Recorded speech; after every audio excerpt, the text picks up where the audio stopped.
The vital thing is not the transmutation of metals, but that of the experimenter himself, Fulcanelli.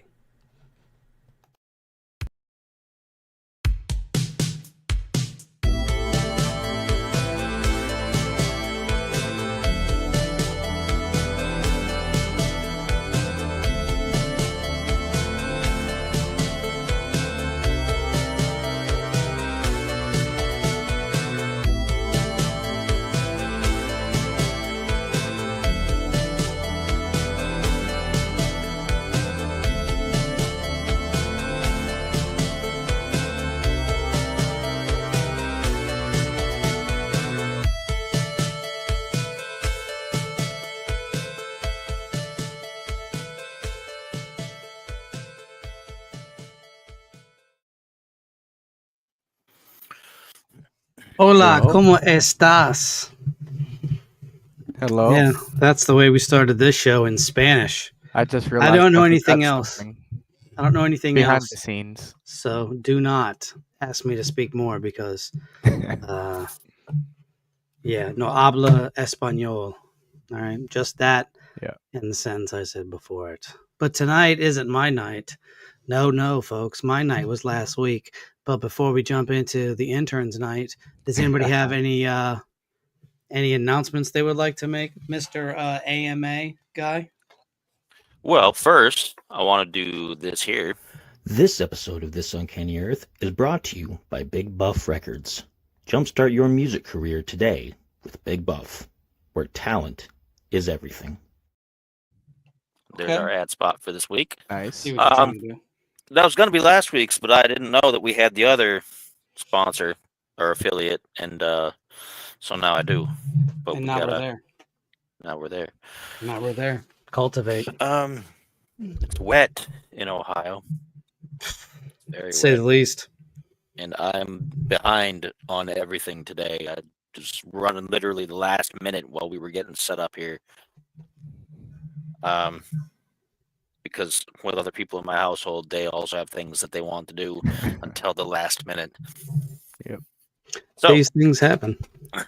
but as for announcements on June 3rd, which you two are invited for whenever, if you feel like it. If you don't, you don't. Fine, you don't gotta show up. You don't want to. But I'm having an Ask Me Anything event. I even set up the old classic. Hold up the piece of paper with the hand-drawn sign like they used to do in the old Reddit days. Nice. And I'll be on for a few hours. I don't have a definite end time, but from 11 p.m. Eastern time till whenever, just having drinks, just talking to people, playing some games, answering some questions, and anybody who stops by can stop by. So we're doing that. We're still working on that Uncanny thing. We don't want to talk about that yet, right? Not yet. I just want to drop those hints so people know we're talking about something. Yeah, soon. Keep people excited. I think that's all I have. Oh, I was on another podcast last night. Nice. There we go. Look at this guy branching out. It's on the Outhouse podcast. And it's by a group called the Media Farm here in Canton. And those guys are a little crazy. So it was an interesting series of conversations. I did name drop the Uncanny. We talked about some paranormal stuff, and we covered a lot of ground with a lot of things. So if you look up the Media Farm on YouTube, you should be able to find it. And that's all I got going on for now, other than this drink in my hand. I ain't got nothing going on but the weather. So that's all I'll say. All right.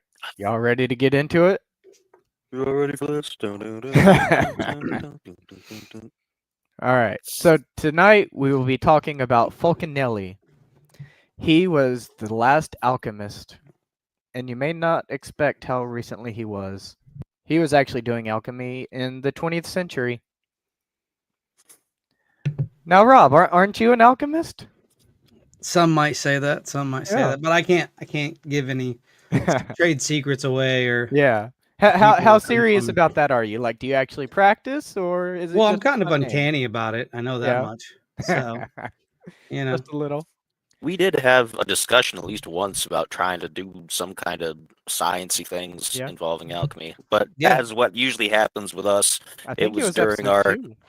Yeah, it we was was dur- drinking a lot yeah, it was during our because drinking we days. didn't think it through. Like we need the Bunsen burners, we need the Yeah. chemicals, we need everything else, The and we Tesla don't coil, have. we were talking about that too. We were Yep, talking about to building get the free Tesla from the Tesla. coil. We had a Yeah, lot of good ideas that just a lot never of great happened. Nikola ideas. Tesla. They just fizzled out. That's what happens when you drink. You think you can Yeah. build the world. You're like, I can build a skyscraper. And then next morning you're like, ooh, I don't think I can do that now.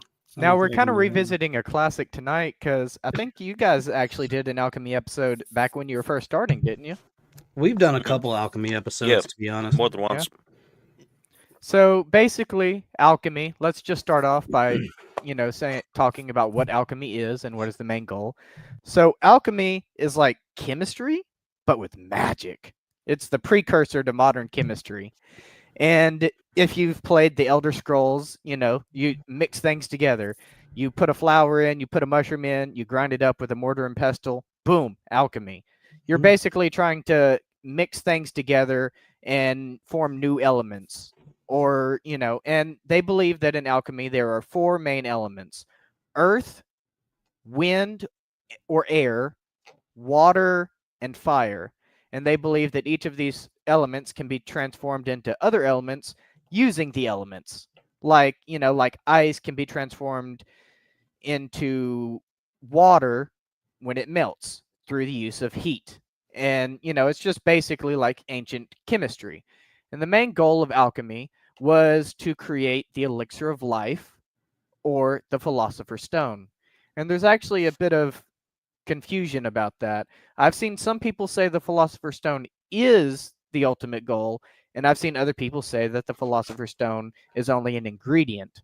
So I'd like to get your opinion on this. Rob, let's start with you. What do you think about the philosopher's stone and alchemy and how it all relates to each other?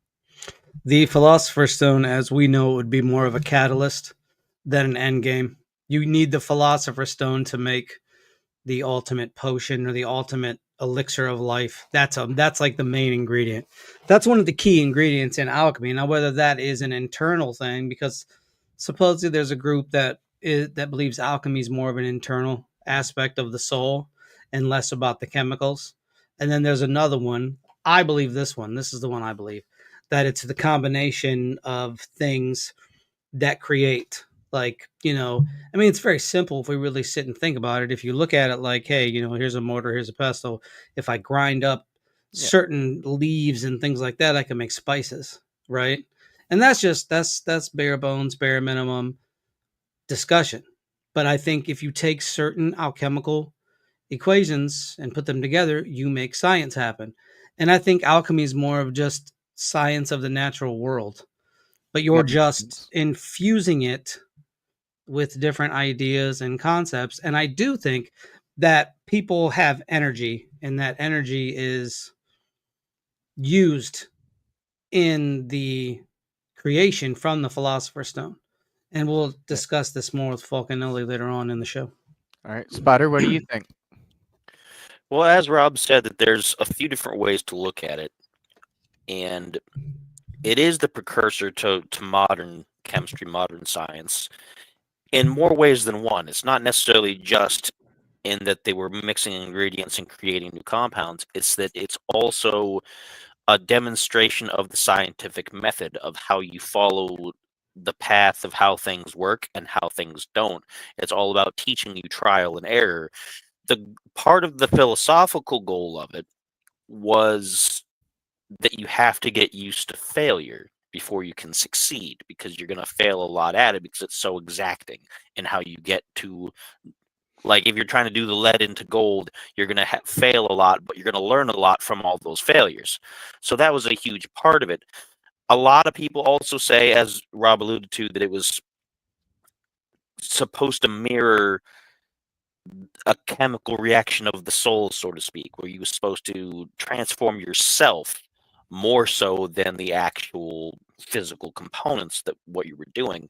But I think it's a little bit of both, and I think it's a lot simpler than that. I think it was definitely a way to teach people knowledge of a method from maybe an age before, on how to accomplish things, whether it was through the compounds or whether it was just helping you make decisions and helping you through the trial and error process, helping you understand that just because you have a setback, that's not the end of what's called the great work. You have to keep on going. And that applies to yourself as well as what you're doing. And it's just a good basic philosophy. It doesn't necessarily, it's not necessarily a secret of the universe per se when you look at it from that angle. But I think some of that kind of got overblown over time with legend and with stories in creating an elixir of life or things of that nature. And I think that was on purpose. I think it's kind of like the secret societies, the mystery schools, where not everybody needs to know the stuff because not everybody can do it and not everybody should do it necessarily. Because some people are going to be irresponsible and they might take the lessons the wrong way. And I think that was the intent in adding to the legend and the stories. But again, all of this is just what we've recovered from things we've learned over history. So there's no exact way to know. And so many people have written on it, and so many people, both ancient and modern, have talked about it, that the whole thing is just a collection of all kinds of different ideas at this point. Yeah. And like you said, it does get a little bit messy because it's hard to prove anything for a fact. You know, a lot of this is hard to prove one way or the other. So it does get a little messy sometimes. But it's interesting that you mentioned about it being a precursor in more ways than one about, like, you know, the scientific method and all that. Because when I was looking into it, it said that a lot of the stuff that they used to do in alchemy, like, you know, science stuff, like experiments, like you were saying, look at this, see how it reacts. We still do a lot of the alchemy stuff in modern science. And I thought that was pretty interesting when I was looking into it. And going back to what Rob was saying about the, you know, like people trying to do it and forming all these cults around it and all these groups trying to do it and everything, there was something called the Order of the Golden Dawn. Have you ever heard of that one? And Crowley was a part of that. Aleister Crowley was a part of that, and it was really funny because I've heard of the group before, but I never realized why they called themselves Golden Dawn, because they believed, according to the Aquarian tablet, they wrote a book, 195 pages, not the Golden Dawn, but someone else wrote a book, and this book claimed to tell you exactly how to make the Philosopher's Stone to a point. And one of the key ingredients is human urine, which they said was best collected at dawn. And that's why they called themselves the Order of the Golden Dawn. A quick note, too, just on the side, is that that's one of the many groups that Crowley was kicked out of. Yeah, he got the boot from a couple of them groups. He was kicked out of most organizations. I think even the one that he formed. Yeah, he got kicked out too. of because his kept getting more like crazy. He was really into the he was really into the drugs and the sex magic, basically. Yeah, and that's where he was at. His perversions are really what did him in. Instead of like an actual like society that studied the mysteries, it was just Crowley being as debaucherous as he possibly could. Yep. Smart guy, had a lot of really interesting ideas, but he just got way out there all the time, further and further and further, and it just wasn't jiving with everybody else. He was wild. If y'all just trying to learn and I come in and say, let's do some sex magic, and you're like, no. all right, no. Right. That's why I learned is with my clothes off. Right. So his debaucherous nature is really what did him in. And some of the BS that he believed in, like Lamb, he saw this entity, and I've shown this on my TikTok, and it's just like, you've spaced out so far because of the drugs that you're now, you know, your wife saying that she's like, or you're the reincarnation of Horus, or she talked to Horus. And I'm like, you know, because, you know, Egyptology was a real big thing. This was before our favorite best friend. Yeah. All right. So next we're going to talk about Fulcanelli. We're finally going to get to the juicy bits. So Fulcanelli, well, let's start off. It's a little confusing and complicated because he may not have even existed. He may have just been a collection of authors writing books, but we'll get into that in a little bit. So if he was a real person, regardless of whether he was a single individual or a group of people, he had a linguistic mastery, an interest in sacred architecture, classical and occult education, and scientific awareness. So for the linguistic mastery, that's because he was able to read and translate in multiple different languages for his book, The Mystery of the Cathedrals. And he would write the book in multiple different languages to try and disguise the actual content of the book. It's, like I said, it's a little complicated. And the sacred architecture part, because he believed that the old school cathedrals, such as the Notre Dame, and I got a few more right here, the Westminster Abbey and Holyrood, he believed that they all had alchemy hidden in plain sight on the architecture. So let's go ahead and stop there for a second. Rob, what do you think about this? Do you think there might have actually been something hidden in the architecture about alchemy? Because they do say that some people say that construction architecture was predated writing and could have been an early form of communication. I mean, we need to look no further than obelisks that had sayings about Ramesses II on them. You know, there was propaganda they just found on a pillar in France that talks about Ramesses II, the Egyptian pharaoh. Oh, so wow. very much that's how they communicated. But with alchemy, they left symbols in the architecture that were only supposed to be seen by other alchemists. Yes. Your average layperson wouldn't see the alchemical equations or symbols, much like the chemical wedding of Christian Rosenkreutz. It's not a real wedding. It's an alchemical formula. So, you know, very same thing. It's just, you know, a lot of metaphors and a lot of symbolism and a lot of breaking down the symbolism and finding out what that is. And then a lot of time it points to a certain element, and then you got to find another element, and then you mix the two elements. And a lot of times that's what happened. So you could look at a building and maybe they have an element there that you need. Bam, I see that symbol. Nobody else sees that symbol but me and the people that are in my circle. So yeah, of course. Because a lot of the alchemy stuff was done in secrecy, and even in China, like ancient China alchemy, they would even be very strict about that and say, don't even let anyone view your work, not even so much as a fly, because it was so dangerous. Because you don't want a bunch of people that don't know what they're doing, because then that's going to cause things like explosions, people getting poisoned, poisonous gases releasing into the area that you're in, stuff like that. Not so much an atomic bomb, because you need nuclear fission for that to take place. Yeah. And they didn't have anything like that. Well, who knows? There's a lot of nuclear areas or a lot of radioactive areas. We're going to get into that in a minute. Anyways, continue. And Spider, what did you think? Do you think you would be able to recognize any of the symbols if you saw them? Possibly. I got a little bit into symbolism when I was doing a lot of my heavy research onto things.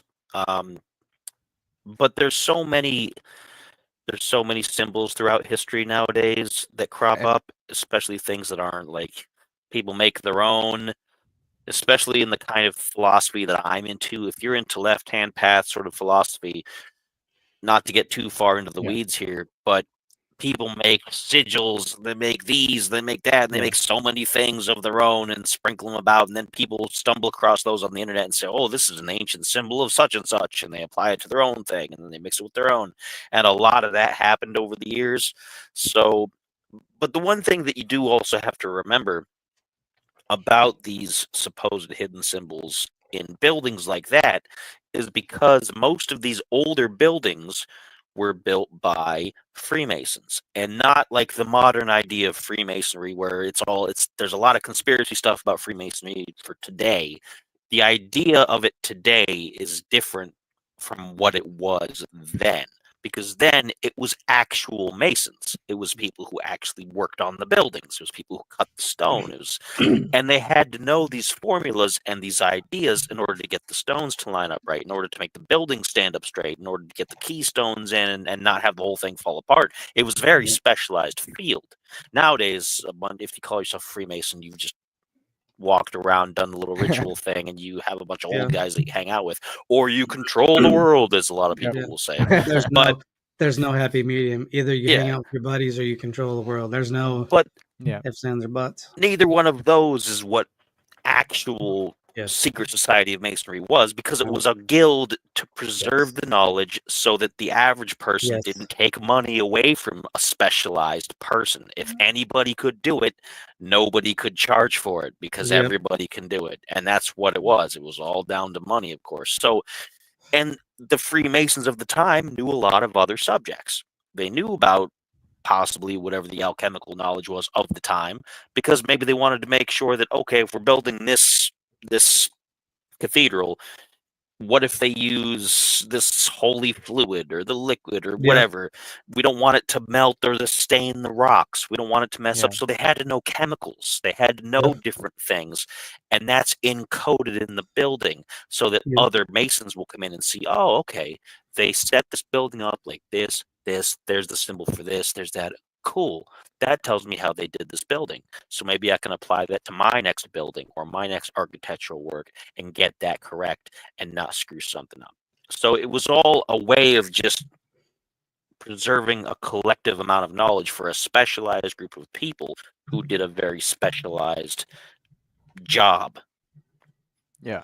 You got to I- remember too that they were also well versed in music as well, Mhm. because a lot of the churches that were made, the acoustic, sounds right? play a certain Yeah. value or a certain way to people, and they have certain frequencies that, when amplified, do certain things to people, and all of that has to be accounted for when you're building certain things like your amphitheaters or your opera houses. You need sound to be able to hit as far as you possibly can so that everybody can hear your message.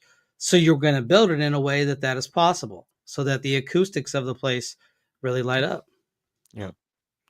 And I really like the way Spider interpreted that, with the symbols being, symbols for other Freemasons to work on and read and stuff like that, because that actually does make a lot of sense, because they couldn't just write out, entire papers of, how to do stuff back then. So I like that. And it reminds me, like, you're playing a video game and you see a symbol over on a wall, it might mean there's like a hidden stash there or something like that. So we've seen that in like modern day pop culture type stuff as well.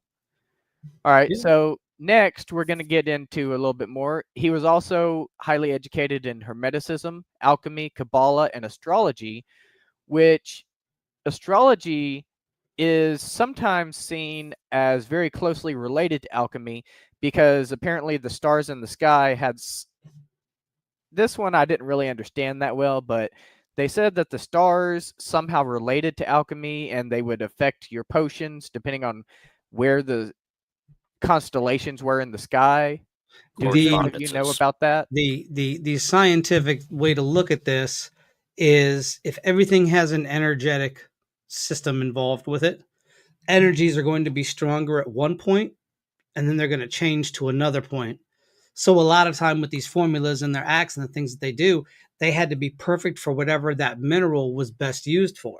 This has very much been kind of taken into like Wiccan style beliefs about drinking moon water, or, rubbing your hands in the dew, as a good luck charm. Very similar. Certain things, certain times, do certain things to certain elements that can't be done, but that span of time.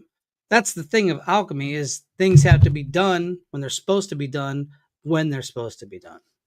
So it's like, you have this thing, you got to do it then. And I want to touch on something. When we say, you need yourself also, you need your best self to create the best thing. If you're second guessing yourself when you're doing these kinds of things, it's going to cause an error, because you're putting your energy into it as well. That's the one thing that alchemy and chemistry differ a little bit, is you're putting your own energy into it. Like with chemistry, it's very just two liquids do this. But with alchemy, yes, there is a spiritual component in it. So you're giving yourself and putting yourself into this as well. And there's energy in people. This has been mapped by researchers. So we have an energy never dies. Yeah. So it just moves on. Our consciousness doesn't die, it just moved on. Yes. So, like we talked about during the afterlife episode briefly. Yes. Yeah. A a prime component of most occult / esoteric philosophies is the idea of correspondences. How a mineral is connected to an idea, which is connected to a celestial phenomenon, which is connected to a part of the body, which is connected to something else. Yep. It's a lot like numerology. You break down all the numbers into all the letters into numbers, and they all mean something individually. And when you put a word together, the number matches up to what that word means. Like the planet Mars, for example, it corresponds to the color red. Yeah, the red It corresponds to the mineral iron. It corresponds to the domain of war and battle and passions and anger and things. And so they organized everything that they did into categories based on observations. And a lot of these grew from real simple stuff. Like when people get angry, they get red-faced. They get, so red, obviously, it's anger. You're passionate about things because it's red. What planet is red? Oh, it's Mars. It's the red planet. Boom, bada boom. It's the same thing. So clearly, everything that's red corresponds with Mars and blah, blah. And it seems kind of silly when you look at it that way at first, but people took it really seriously because people's consciousness wasn't where it was yet. People's civilization wasn't where it was yet. So you had to take simple concepts to make the rest of the universe make sense, at least as far as we're aware. If we ever find that ancient super powered civilization that we sometimes believe is there that throws all that out the window, I'll be completely wrong about that. But as far as our understanding of the ancient world is, they had to simplify things for people to understand, and that's how they did it with correspondence.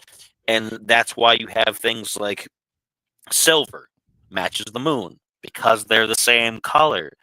And so you do things with silver during a full moon, etc., etc. The sun is gold, so you do things with gold with the sun, right? Yep. It's all correspondences, and once you figure that out, you can make things happen, supposedly, by connecting these things together and keeping within the categories that match each other.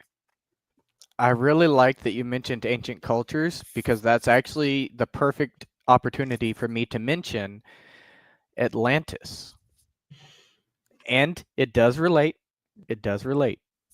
So I'm gonna let you have it. I mean, it's your topic. Yep. I mean, you said it was going to relate. It's not like we didn't believe you.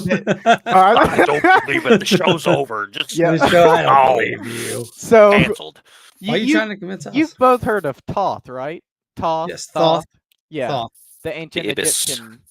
The Emerald Tablets. Yeah, that's where I'm going with this. So they say that, well, seems like you two already know. So long story short, they say that he is the one who wrote the Emerald Tablets, and they found those in ancient Egypt. He wrote the Book of the Dead, created hieroglyphics, blah, blah, blah. Hermes Trismegistus. You know what is included in the Emerald Tablet? A recipe for the Philosopher's Stone. Yeah, the Philosopher's Stone, once again, it's the biggest catalyst in alchemy. To make that, you've gotten to a point where you can make the life elixir or the final elixir, but not the final solution. Don't say that. That's not good. That's not good. That's an entirely different show. That's an entirely different thing. But that's what was needed to get to the final product. Yeah. So you worked and worked and worked to turn lead to gold. Okay, that's like the first step in alchemy. You can turn lead to gold, then you move on to the next thing. Because everybody always says lead to gold, but why would you stop there once you can do that? Now you'd be like, okay, now I can transform other materials. Yep. That's how you weed out the people who were only in it for the money. Because people are like, oh, I can get gold, I can get rich this way. Those are the people who think simply. Those are the people who only think in the material. The real folks that you're trying to reach, the people that you want to include maybe in a secret society or in whatever, are going to look beyond that. They're going to get there and be like, okay, well, what do I do next? What can I do after this? That's it. That's it. Because that's where it continues.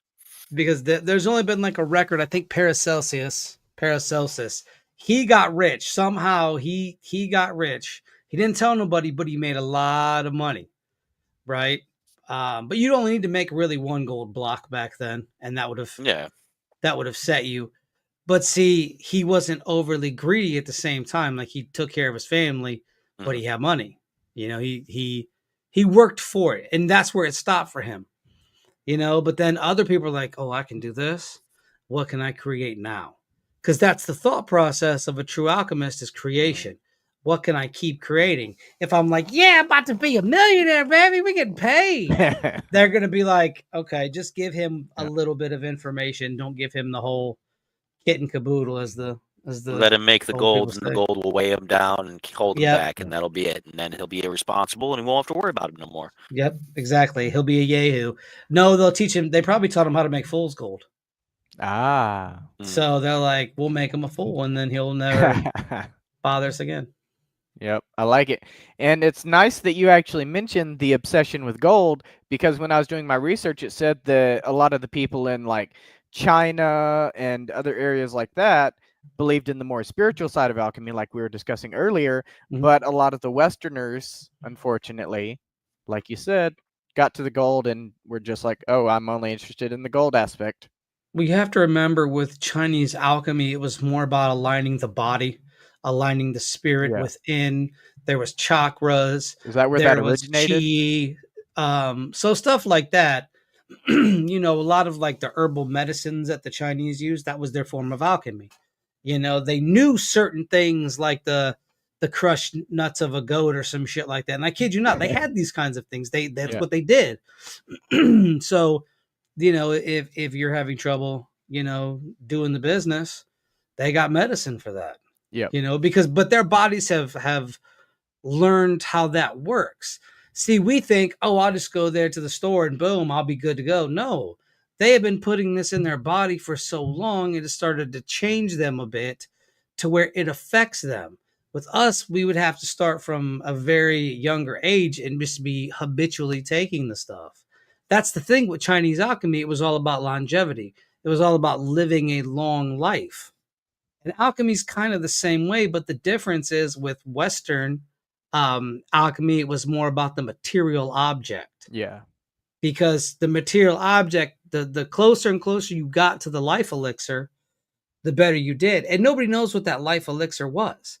We sit here and think, oh, it's to live forever. But what if it wasn't to live forever?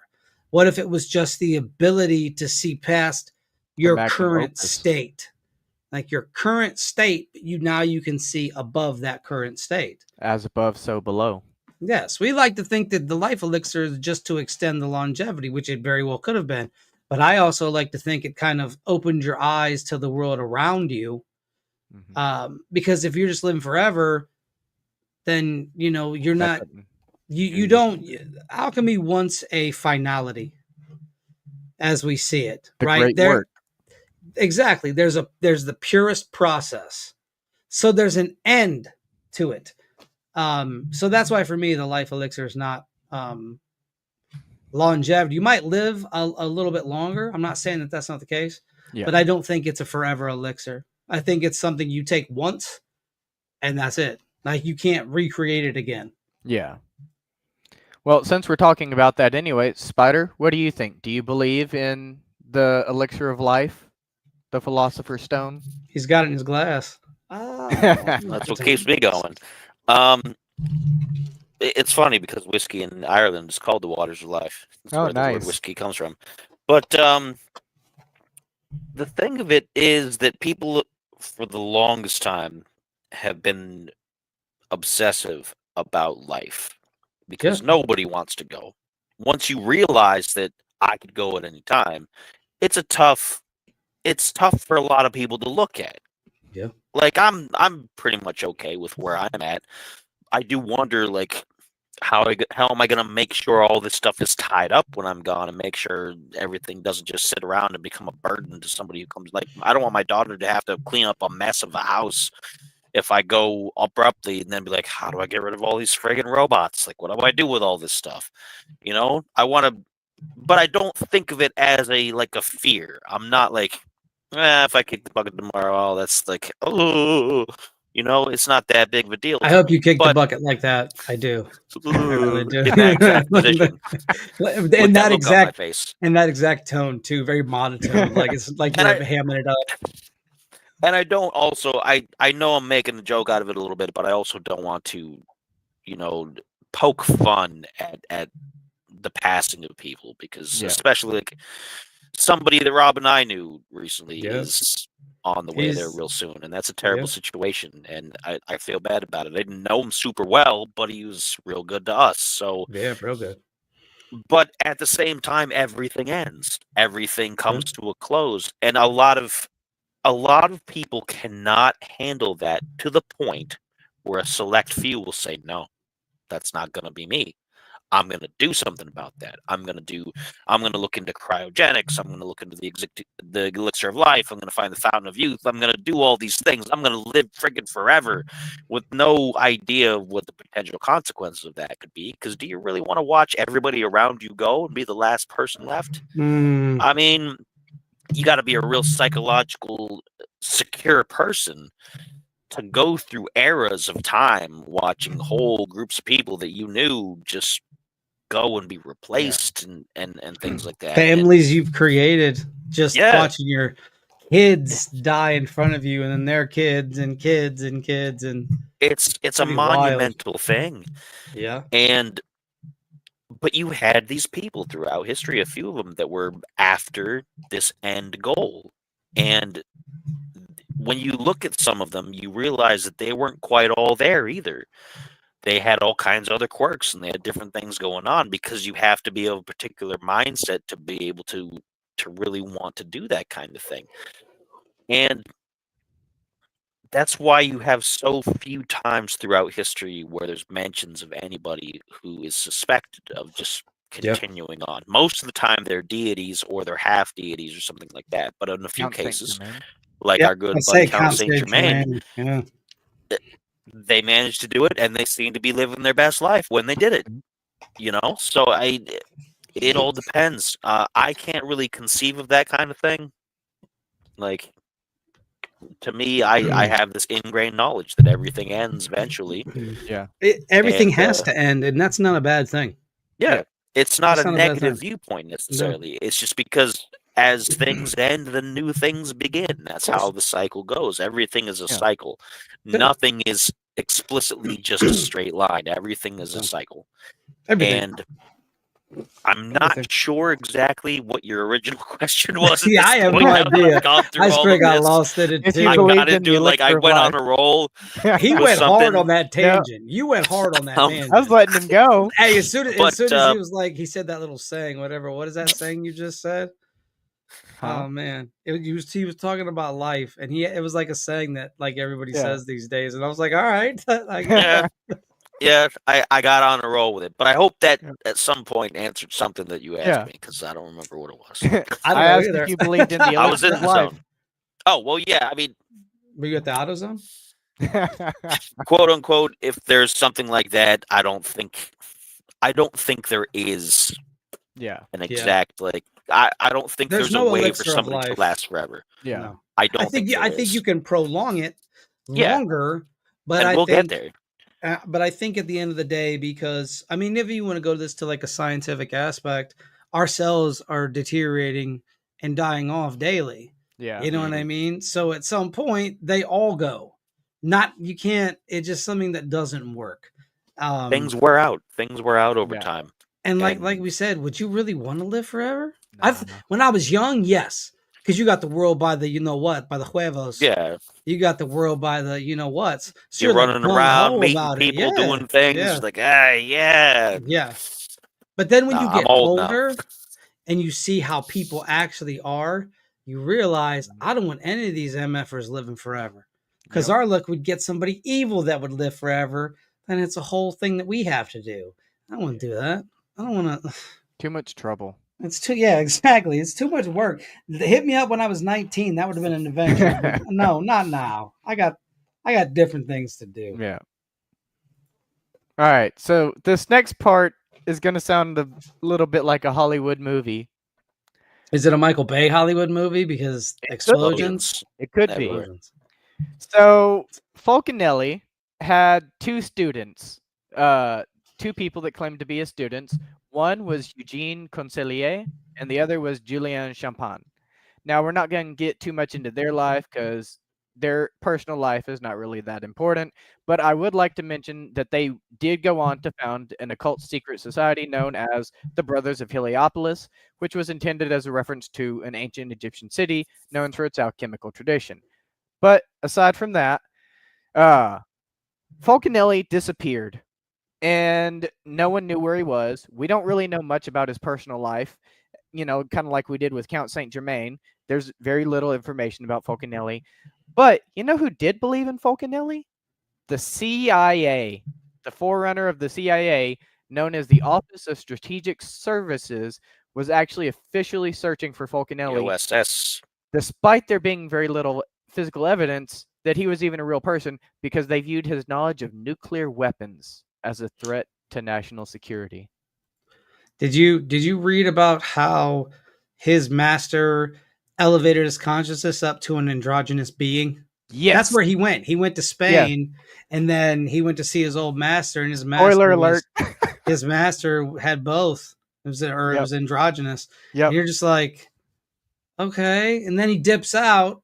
Like, I would not want to be the androgynous dude. I'm sorry, and like, that just doesn't sound fun to me. Like, that's explicitly why I mentioned his two students, so that I could bring that up in a second. So since you've already brought it up, oh, my fault. I didn't mean to. My bad. No, you're good. You're good. Because you skipped ahead in the timeline to. Yeah, that's why. Because I was kind of my fault. My bad. I was kind of like, we're having fun. Yeah, this is just start jumping around when you're having fun. Yeah. So I was like, how do I do this? Because it was a little confusing. But like you said, so he came back. His student found him, and here's the thing. When he left, when he was training his students previously, they said he was around 80 years old. Yep. He looked to be about 80 years old. And then when he came back as the Divine Androgyne, he looked to be in his 50s. And they said they couldn't tell whether he was a man or a woman. He was a little bit of both. Let's say that. Not like 25. One or the other. I'm trying to be very careful with how I word this. He started listening to emo music. Yeah, so he came back and he had very feminine facial features, like very soft eyes and a beard. Oh, see, you had me, but then you said the beard, and I was like, he was like he really looked like a woman, but with a full-grown beard. No. Yep, it was hilarious. Spider's like, maybe. Well, like I said, it's 2025. People do what they want now. If he was around today doing that, I mean, there'd be laws and things. But not get into any jokes about that because somebody's gonna get mad. Yeah, that's what I was trying to be careful. Somebody will get all. Somebody will get mad. I'm not deliberately trying to insult anybody. People are people. Do what you want. I'm gonna be secure as what I am. That's fine. Same. You do. But if we upset you, we don't care. So just so you know, I don't care if we get upset. Whatever. So he came back many years later, and when he came back, he met a man named Jacques Bergier, who was basically a helper, an assistant for a scientist named Dr. Heilbronner. And he came back, and Heilbronner didn't want to meet with people himself because his memory wasn't that good.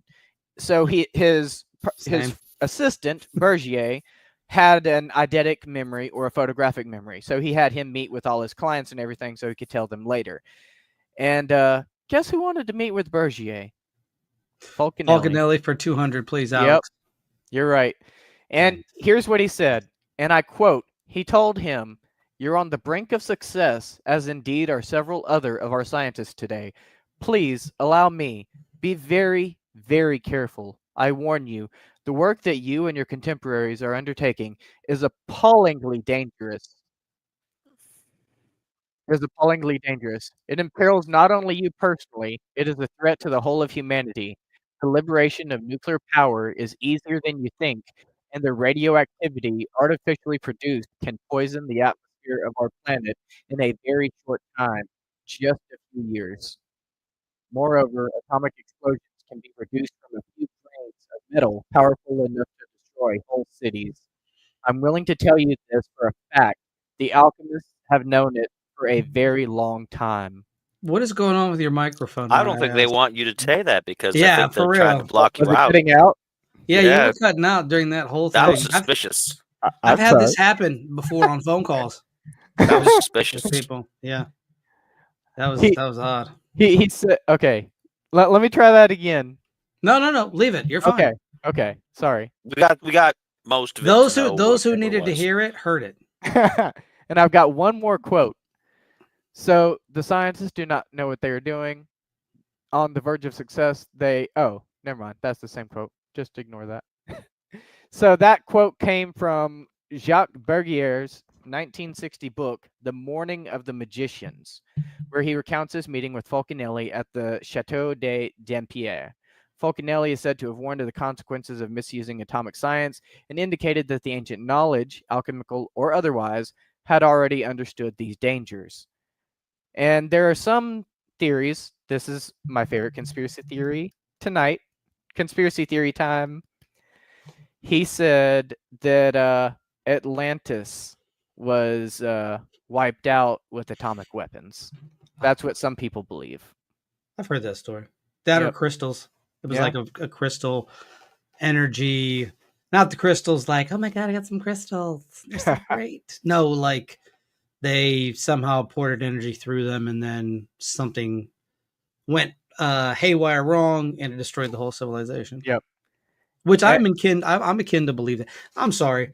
That's a whole nother topic for a whole nother show. I apologize. Continue, please. So before I tell you what I found out, do either one of you have any theories as to who you think Fulcanelli might have been? No. Because back then names wouldn't have mattered. Yeah. It would have been like some people said he was royalty of some form or fashion or a royal occultist. But I think it was just some dude that knew some cool stuff and he said, I know how to do cool stuff. That's because if you notice, like he doesn't take precedence on his name. No alchemist I've ever read about takes They're not like, my name is so-and-so, and I'm the best alchemist right here. We'll be right back. I got the gold. They did say that his name was based on the two words Vulcan and El. Yeah. And it was supposed to be like 6 other people too, like just different authors. Just writing books together, and then then they looked into that, and they said that they didn't think it could have been that because they weren't intelligent enough. Each of the authors individually. I think it was one person. But that's another thing because they said that another reason why he may have hidden his name is because it would have been frowned upon in that era to think about alchemy. Well, it's not even that. If you're an alchemist, you kind of give up that name because you're not trying to get famous. This isn't about being famous. Right? You're working towards the great work. Yeah. So you're working towards something that doesn't require fame. And because you don't want to be famous, and you don't want to be famous and find something like that. Yeah. Because everybody's going to want it. So alchemy is about basically shedding the version of you that wants fame and attention and glory. This is something different. This is spiritual fame. This is spiritual attention. This is spiritual glory. And so I don't know where I was going. I'm going to leave it right there. All right. The thing of that too, think today about identity theft and people pretending to be other people. Think about how simple it is, even though we've got all these checks and balances and all these ways to try to prevent people from eventually people get caught. They're like, oh, you don't look anything like that person. You're not that person. Busted, right? So way before we had things like the internet, we didn't have photo identification. We didn't have cameras everywhere. We didn't have all these things. Somebody could go from not even an entirely different country, but just a different town. Yeah. That was like 10, 15 miles down the road because you didn't drive there. You had to walk there. It took forever to get back and forth between towns. Somebody could come from the other town and be like, oh, yeah, I'm such and such from wherever. And if they've heard of that person through manuscripts or from tales, they don't know that it isn't you. If you can show them that you can do something that's kind of like what that person did, you might as well be that person. So I could be Macho Man Randy Savage. If you talked like it, people say, hey, he talks like this. Oh, yeah. Here's the thing about it. And you just got people could believe it. But Because even as late as like the 70s and 80s, speaking of wrestlers, there were people who claimed to be such and such wrestler, and then they'll Yeah. pass on, and in the obituaries they're listed as, but then the real family's like, that's not my dad. No. He passed away in Pasadena like Oh no. 3 years ago. Who's this guy? So, it's super easy. So anybody could have read about the name Fulcanelli.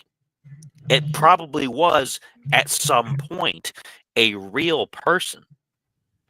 And any number of people could have taken that name and kept it going for who knows how long. People routinely did stuff like that. Sometimes they got found out, sometimes they didn't. Talking about the dangers of nuclear weapons and things, that was a common thing at the time too. Once people found out how destructive they were, it was kind of the thing to be like, well, I'm philosophical. I think you should stop doing that. I've been around for a very long time. I'm a very smart person. I know the science. You should not do that. Here's my warnings. So it's really hard to say whether it was the same person lasting that long throughout history and whether it was a real message from ancient alchemists saying, we've done nuclear stuff before. Don't do it now. But at the same time, we've got the glass in the deserts from events that look very much like nuclear explosions in ancient times. So Rajasthan and India, come on, complain. There's a lot of lost parts to this story that we just don't know. Was it somebody just having a generic message about it with a dead guy's name? Maybe. Or was it somebody who studied the past and knew that these things could have happened? Yep. Or was it somebody that just didn't want to be known? So they just said, yeah, I'm Fulcanelli, That's more why as they're a like, title than a name almost. Yeah. It's very you hard just deny to it. You can be like, I'm not Fulcanelli. Yeah. Haven't you? Like, everybody's Fulcanelli. You know what I mean? Yep. So it can be kind of difficult to tell one way or the other. I think my favorite theory was that it was actually his student, Eugene Cancelier. He was a French alchemist and author. He claimed to be the student and handled the publication of Les Mystères des Cassideres in 1926, which was the book that Fulcanelli wrote talking about all the hidden symbols in the churches and the cathedrals. And this man was also a Frenchman of aristocratic origin and great erudition, deeply versed in science, art, architecture, and classical languages. So he would have been a very good fit to potentially be Fulcanelli. So that's my favorite theory. Also possible, because people did that routinely too. If you had a famous master or a famous person, and then maybe they passed on, and you were like, you know what, I want to, on the one hand, honor my master. On the other hand, he was pretty famous. I want to be pretty famous. Yep. Hey, guess what? I'm still him. We're still around, Yep. Nobody knows the difference because they didn't see our faces side by side. Nobody knows. I could be that guy because we've never been in the same room. So, I gotta look alike. It happens. Doppelganger. Rob was a former coach of the Raiders? Oh no. The Saints, not the Raiders. What am I talking about? Just no more drinking for you, buddy. That's enough. Yeah. All right, that's insulting. That's it. That's insulting. Is that it? Is that the show? Yep. Wow. What a show. Was it good? It was a show. I had fun. I did too. Now I got to figure out where the list is. Hold on. We got I'm next, I think. We got Fibonacci. Yeah, and the golden Fibonacci ratio. and the golden ratio. Ooh, and then June Fibonacci 6th, It'll it'll be your boy doing sacred geometry. And we got some good ones too for the ones we thought of. That's gonna be a good this is our let's see here. 1, 2, 3. 1, 2, 3. So this would be our third set of threes. So this would basically be episode 3 as a whole. Talking about Fulcanelli, Fibonacci, and then sacred geometry. The last week we had the afterlife, birth rituals, and death rituals. And our next series will be on meditation, seances, and exorcisms. So, yeah, you better not be late. Anyways, I'll let the master of ceremony say it. because I've already said it before. As So go always. ahead. Oh, as always, stay uncanny.